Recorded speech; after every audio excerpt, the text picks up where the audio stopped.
What's up, YouTube crew? Taking you through a motherfucking leg day. So,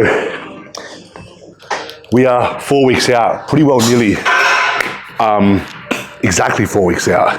It's Saturday today, tomorrow's Sunday, obviously, which the show in 4 weeks is on Sunday, so 4 weeks and 1 day out. Exciting times. So we're pretty well there from a condition standpoint. You'll probably catch me doing some posing after this. Maybe 1 or 2% more to come off to have my, what we would call perfect look. And then, yeah, we just roll in, lows, highs, lows, highs. What we've done, we pulled me low for 5 days, which you guys know, because I think I explained it in one of the recent YouTube videos. Then we refed me, which was the last video you saw, with me pumping the carbs in the carrot cake, etc. My weight's gone up a couple kilos, which is good. Lots of it just fluid though, to be honest. Not much else other than that and intramuscular glycogen reloading. And now coach has given me another 3 high days, moderate high days, up at around 700 carb, 60 fat. So we'll run those today, tomorrow, and we'll run on Monday, just with no intra-workout carbs. And then Tuesday back to low, and then check in Tuesday night from coach, and then I'll know what I'm doing Wednesday onwards. So that's the plan for now. I'm glad that I've got these highs. It's a big weekend. My girl, Ella, is in for a surgery at the moment, so I'm actually just busting this workout out very quickly in between. She's literally just gone in. So I dropped her, I hung with her, waited till she went in, and now she's gonna be 2 hours. So I'll get this done, get my meals from home, and then I shall be back in the hospital for the rest of the day hanging with her, and then I take her home tomorrow. So I'll be on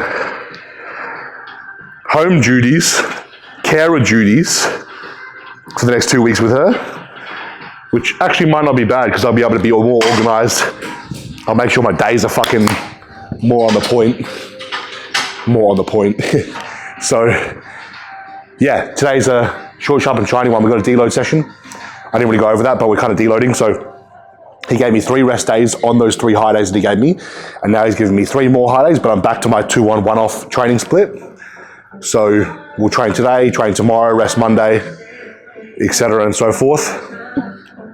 But he's pre-inputted, my coach, when I say he, that's what I mean, my coach, he's pre-inputted all my weight. So whatever my weight was last week, we've reduced it by about 15% in terms of the load. And then we've minused 2 reps on every set. And I'm just doing 2 sets and everything. So it'll be heavy enough to stimulate. I guess heavy enough and controlled enough for me to get a good pump, but not enough for me to annihilate my CNS or fatigue me in any sort of way. Because we kind of want to pull back a little bit right now before we pull back. Not ramp back up, but I definitely would probably train a little bit harder, but not like super hard. Before really like a week out is just not fucking doing anything. So yeah, this session will be pretty cruisy. It's not like me killing myself. You just see the movements I do. I might chat a little bit of shit, but my goal is kind of to move through fast, get my posing done, get home, get my meals, and then be out of here. So it's really just me recording a leg day.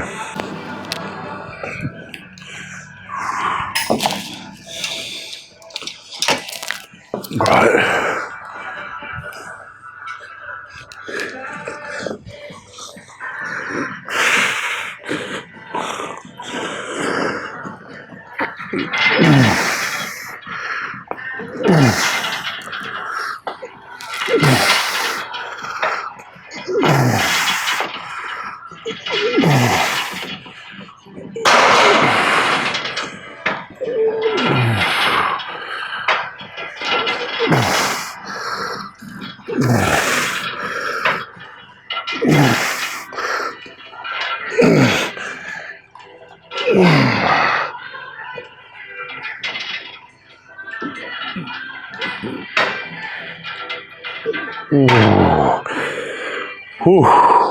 So you got to learn to just cap it where it says cap it.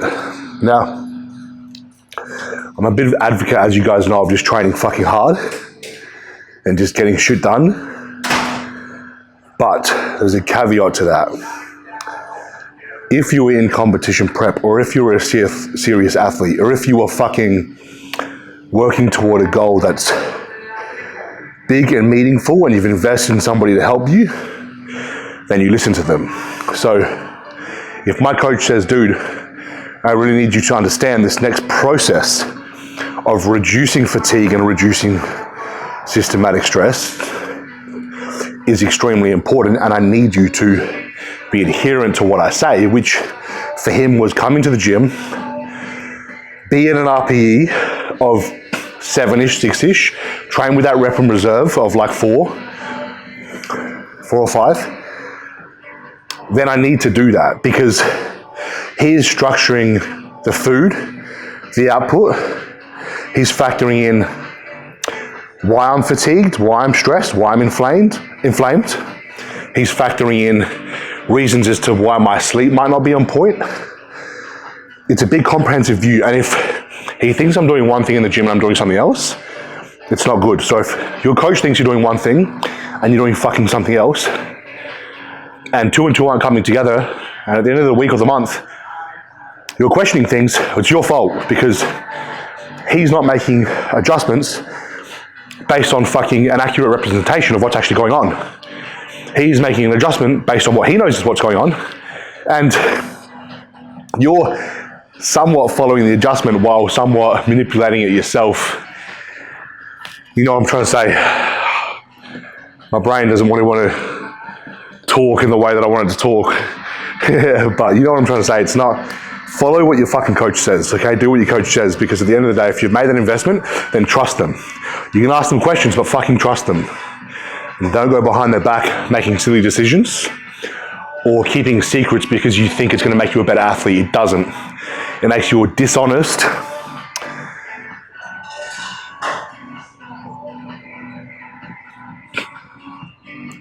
Like, not adherent athlete. It makes you a dishonest, inconsistent athlete.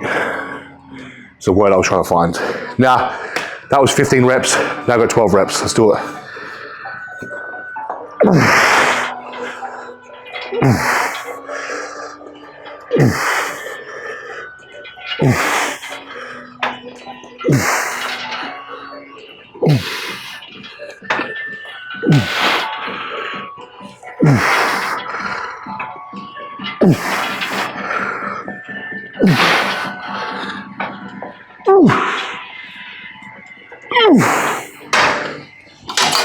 Oh yeah. Jeez. I was like, why was that one a lot fucking harder than it should have been? And it was because I kept my legs locked in that whole time, so they were stretched before I hit the set, but that was good. All right, same thing here. Minus 15%, minus 2 reps. Let's get it. Ooh. When you're doing leg hamstring curl, I've spoken about this before, but squeeze your glutes. I actually raise my chest a little bit and I focus on driving my hips through the pad as if I'm doing a hip extension or a hip thrust, to then really just keep it locked onto my hamstrings and not onto my lower back. Although you still will get some lower back action. Just happens.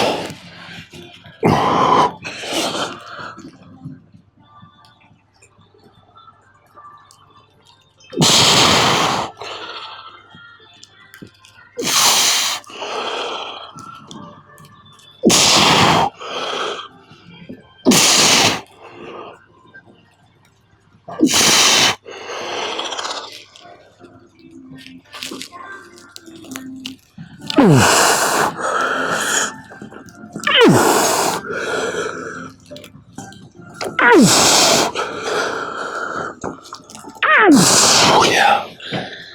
Oh. Probably could have had 4 or 5 more real hard ones, so tick. I might as well give some value while I'm sitting here. When it comes to warm-ups, personally, I don't do too many warm-up sets. and I don't do too many reps. So a big misconception, a big mistake I find more so newbie lifters make is doing a shit ton of reps and a shit ton of sets prior to their heaviest weight, or what would sometimes be known as pyramiding their weight and sets up to then get to something heavy that they can do for the least reps, to then almost sometimes pyramid down. Now, I think it's just smarter to do a few reps so that you can get used to that movement, so you can go through the biomechanics of that movement properly and get flowing. But then when you've kind of felt that, just do 2 or 3 reps, maybe 4 reps. So my warm-up structuring usually looks like this. Maybe 1 set of a relatively light weight just to get used to the control, just to get used to the control feel of a movement. Might look like 8 to 12 reps. Then I'll go up in weight and I'll drop it back maybe down to 6 or 4 reps. And then if it's a really heavy top set, or if I'm really working up to some weight, I might do 1 more warm up in there of about 2 to 3 reps. And then if it's really fucking heavy, like if I'm doing heavy deads or squats, I might just keep loading up more weight and do 1 rep or 2 reps. And then I'll hit my top set, which if it's just a top set, great, then I'll back it off. Otherwise, it'll be that weight that I worked up to times multiple sets. I won't shift the fucking weight around. It makes the variables for progressive overload very difficult and very hard to manage and track.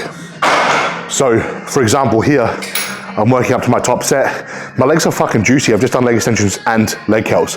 All I really need to do is ingrain this movement into me now, which because I've been doing this for such a long time, it'll take me 1 set. So I've loaded up 105, my top set's 135.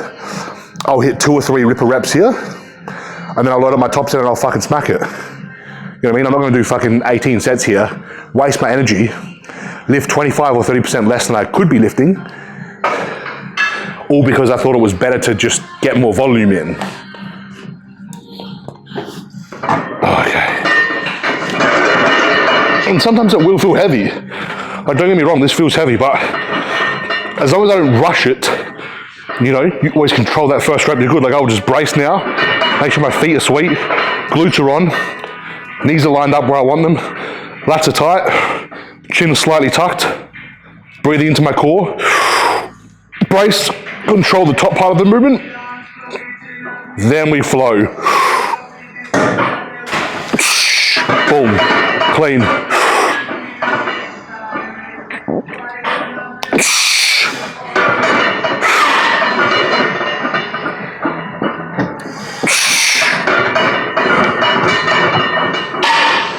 Beautiful. Feel good.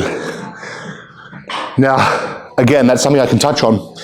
Never fucking drop hard into a rep, ever. That top portion of the rep, wherever that is in the rep, is going to be your best friend when controlling it. I always tell my clients, or people I'm helping, if you fuck up those first few seconds of the rep, you may as well char the whole fucking set.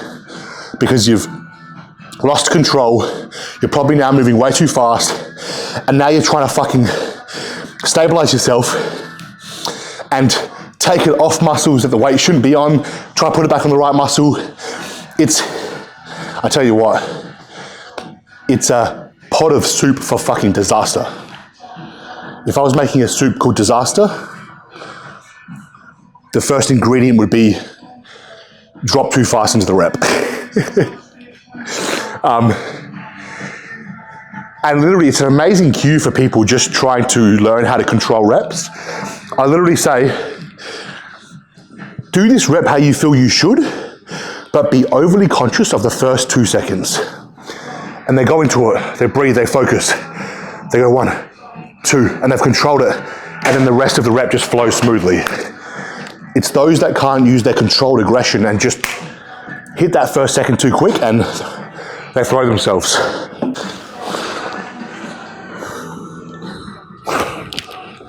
Ooh. Let's hit this shit. 5 reps, baby.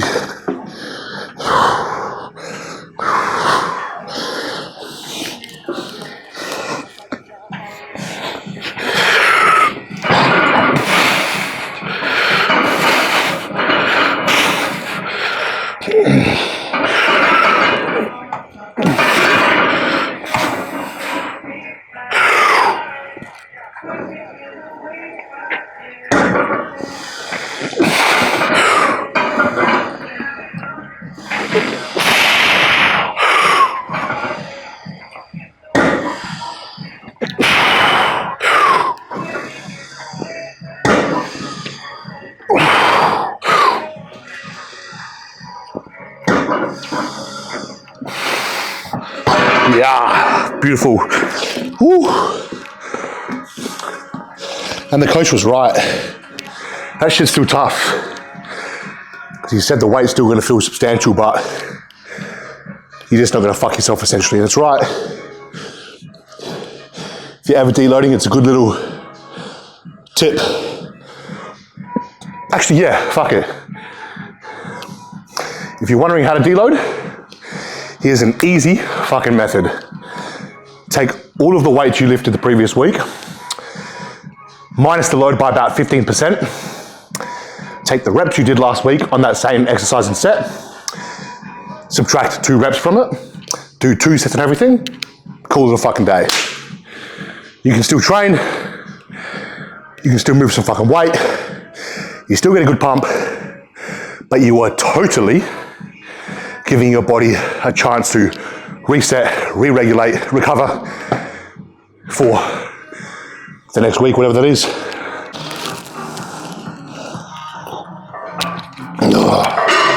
All right, no more chit chat, lads. Let's fucking train, we got shit to do. 14 reps here. Let's get it.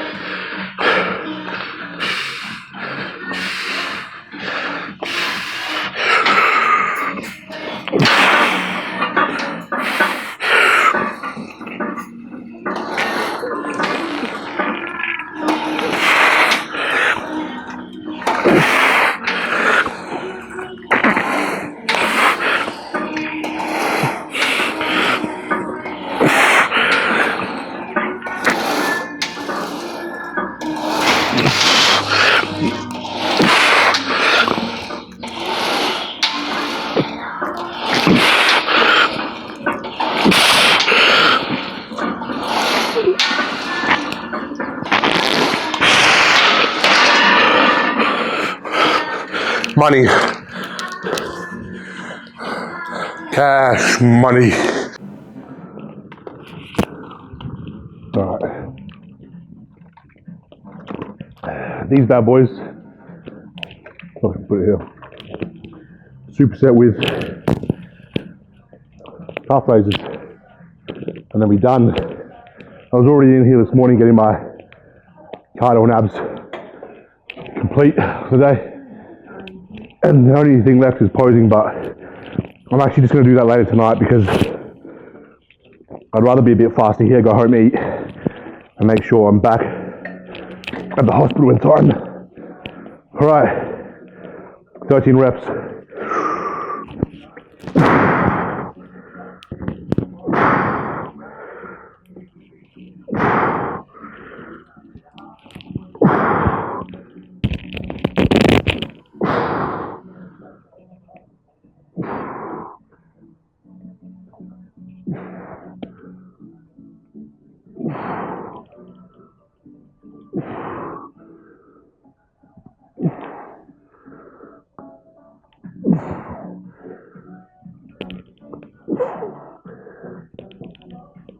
Oh yeah. Yep. Oh yeah. One of my favorites for the calves, but it's got to be this old school bad boy. You know what I mean? Can't be that new school shit.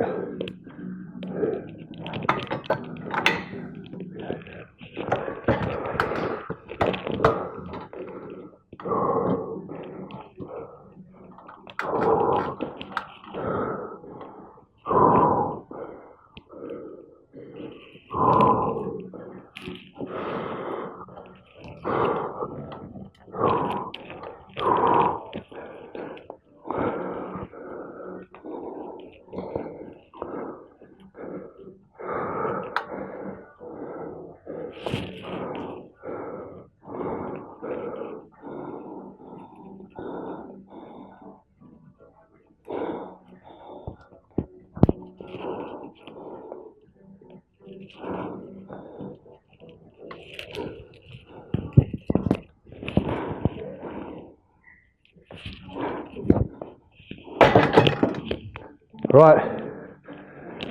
Oh, that's a session done. I don't know when I'll see you guys next.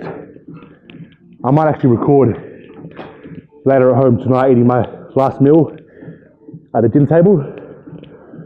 I'll have a munch, have a bit of a fucking chit chat with you guys, a bit of a pre-bed rant, pre-bed wind down, little fucking tea, and then we'll cap the video off. So I'll see you later.